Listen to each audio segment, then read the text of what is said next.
Hey Rebel Rouser, I'm Alan Voivod and this is Star Wars 7x7, your daily dose of Star Wars joy, and thank you so much for joining me for it. So one of the things at issue, among many, with the writers and actors strike is that they have absolutely no transparency when it comes to studios reporting on streaming service activity. The writers and actors have no clue how popular their shows are and no way to be able to translate that to what residuals should be or proper payment or anything basically that would be useful. There's just no information coming from the studios about what happens on streaming. And as we've talked about on the podcast before, there are ways that you can sort of get at it at some level at least. For example, Nielsen, which for the longest time was the go-to source for understanding television ratings and whatnot, they started their own top 10 list, which is now a top 20 list, of streaming service performance and top shows and whatnot. But they started that in September of 2020. So as far as us being able to track the performance of various Star Wars series, the one that we can't get a beat on is season 1 of The Mandalorian, because that was all completed before Nielsen started releasing data about their streaming service ideas, which are basically coming from a select set of smart televisions. So it's a really small sample size that they're then spooling up and aggregating based on statistics and actuarial stuff, that sort of thing. But that's the best we can do basically, until, well, we actually got a bit of actual insight recently. So on the official StarWars.com blog, they announced that the first episode of the Ahsoka series, Master and Apprentice, garnered 14 million views on Disney+.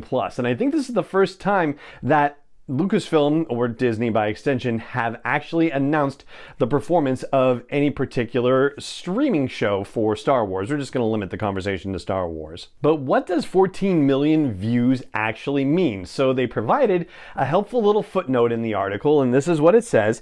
A view is defined as total stream time divided by runtime available. Now that's actually a useful bit of information, because we have the runtime of the first episode of the Ahsoka series. It's 57 minutes, and that's if you include all the time at the end where they show the cast for the different language versions of the Ahsoka series. So yeah, that would also give you the most conservative estimate of what the actual viewing time is. And when you throw 14 million against 57, you get 798 million minutes viewed for that first episode. Now, there's a limited amount of comparative analysis we can do right now because we only have the stats for the first episode of the Ahsoka series, and the only series or season that we've gotten where we have stats on just one episode is the Book of Boba Fett, because Andor debuted with 3 episodes, the Obi-Wan Kenobi series debuted with 2 episodes, and when you look at Mandalorian Season 2 and Season 3,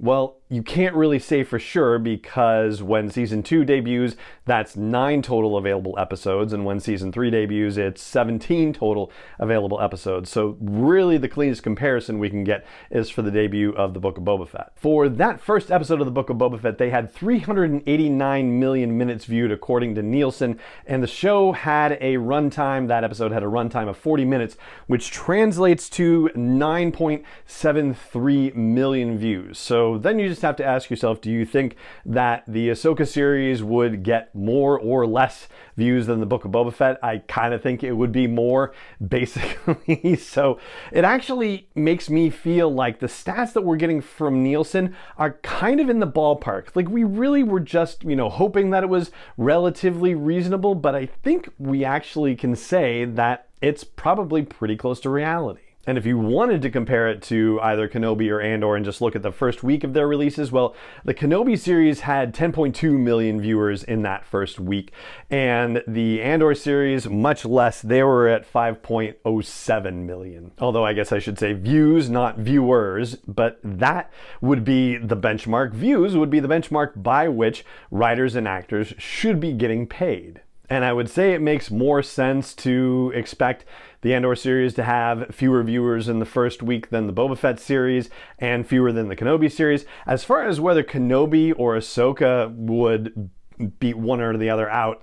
Yeah, I feel like that could be a dice roll basically, but I wouldn't be surprised to see the Ahsoka series win out, all things considered. We won't really be able to say for certain though until we get access to the full Nielsen stats for this first week of the release, and just based on the length of time it takes for Nielsen to report these things, we're probably not going to find out until the end of September how those first 2 episodes together of Ahsoka did. I'll add one final thing, and this is one of those you can take it for what it's worth situations. I have seen it suggested that when you are looking at multiple seasons of a series, or even, you know, a season with multiple episodes, that if you look at the number of minutes that are streamed, that 80% of that as a, you know, rough back of the napkin calculation is attributable to the most recent episode, and 20% of the minutes viewed are for all the episodes previous to that. If you were to consider applying that to Mandalorian season 2 and 3, the Ahsoka series right now is behind where Mando 2 and 3 were performing for all of their episodes. The lowest for Mando season 2 or 3 was in the 15 million numbers if you apply that 80% rule to it. But again, we have absolutely no idea what those numbers actually are. And again, that's just one of many reasons why the Writers Guild and the Actors Guild are on strike and hoping to get better reporting from the studios about things like this, among a great many other things. So that's what I've got for you for this episode of the podcast today. And it just remains for me to say thank you so much for joining me for it, as always. And may the Force be with you, wherever in the world you may be. 7x7 is not endorsed or sponsored yet by Lucasfilm Limited, Disney, or 20th Century Fox, and is intended for entertainment and information purposes only. Star Wars, the Star Wars logo, all names and pictures of Star Wars characters, vehicles, and any other Star Wars related items are registered trademarks and/or copyrights of Lucasfilm Limited, or their respective trademark and copyright holders. May the Force be with them. All original content is copyright by Star Wars 7x7. We hope you love it.